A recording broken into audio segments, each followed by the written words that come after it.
কর্মব্যস্ততার মাঝে সময় স্বল্পতার কারণে অনেকেই কাচ্চি বিরিয়ানি তৈরি করতে ভয় পান। তাই বিজি লাইফটাকে ইজি করার জন্য নিয়ে এসেছি সহজভাবে কাচ্চি বিরিয়ানি রেসিপি। এই বিরিয়ানিটা এতটাই সুস্বাদু হয় যে একবার তৈরি করলেই বুঝতে পারবেন।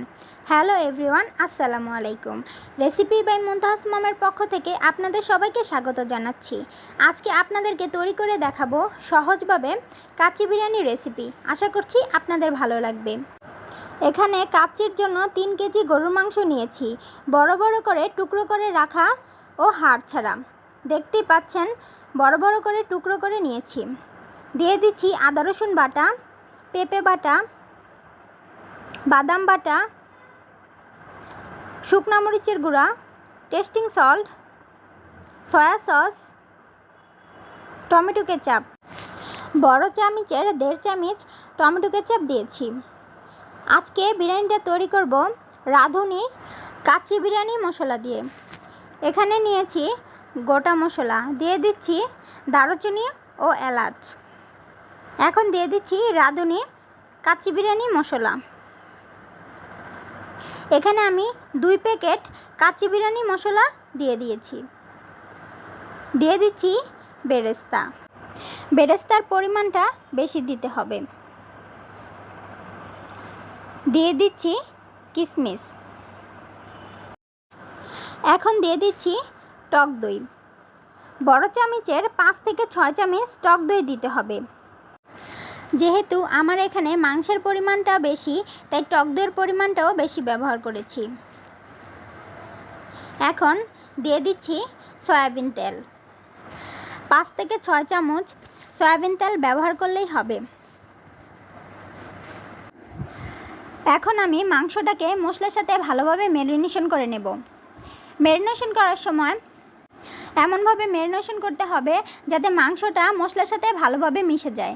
দেখতেই পাচ্ছেন আমি কিভাবে ম্যারিনেশন করছি। এখন দিয়ে দিচ্ছি তেজপাতা ও স্বাদ অনুযায়ী লবণ। দিয়ে দিচ্ছি ভেজে রাখা আলু। যেহেতু আমার এখানে আগেই সয়া সস ও টেস্টিং সল্ট দিয়েছি, তাই লবণের পরিমাণটা বুঝে দিতে হবে। এখন আবার ভালোভাবে মিক্স করে দিচ্ছি। এখন উপর থেকে দিয়ে দিচ্ছি বেরেস্তা ও কাঁচামরিচ। এখন ম্যারিনেশন করা মাংসটাকে ঢেকে 2 থেকে 3 ঘন্টা রেস্টে দিতে হবে। চুলায় গরম পানি বসিয়ে দিয়েছি। দিয়ে দিচ্ছি লবণ। পানিটা বলক আসা পর্যন্ত অপেক্ষা করতে হবে। এখন দিয়ে দিচ্ছি রাঁধুনি মশলায় যে গোটা মশলা থাকে সেগুলো। এই পর্যায়ে দিয়ে দিচ্ছি সয়াবিন তেল। এখন দিয়ে দিচ্ছি ভিজিয়ে রাখা পোলাও চাল।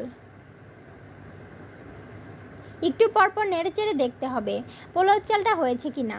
পোলাও চালটা 70% সিদ্ধ করতে হবে। দেখতেই পাচ্ছেন এখনও সিদ্ধ হয়নি।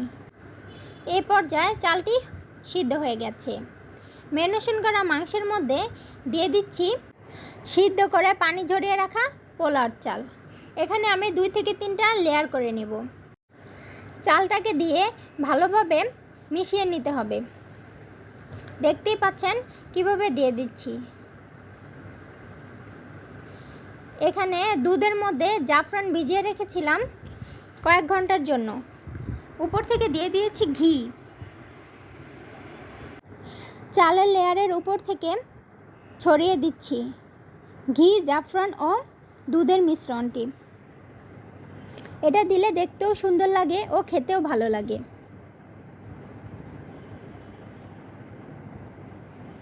এ পর্যায়ে দিয়ে দিচ্ছি বেরেস্তা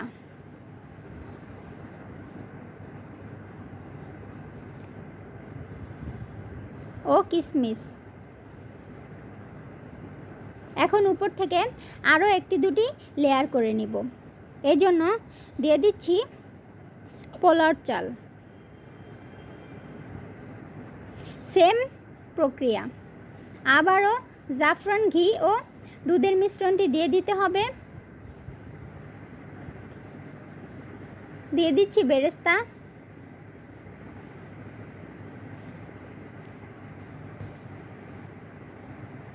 ও কিশমিশ। পাতিলের মুখটি ভালোভাবে বন্ধ করার জন্য আটা শক্তভাবে গুলিয়ে পাতিলের চারপাশে লাগিয়ে নিচ্ছি। দেখতেই পাচ্ছেন মোটা করে লাগাতে হবে, এতে করে বাতাস বাইরে বের হয়ে যাবে না। আমি পাতিলের চারপাশে লাগিয়ে এখন একটি ঢাকনা দিয়ে এটাকে সিল করে দিচ্ছি।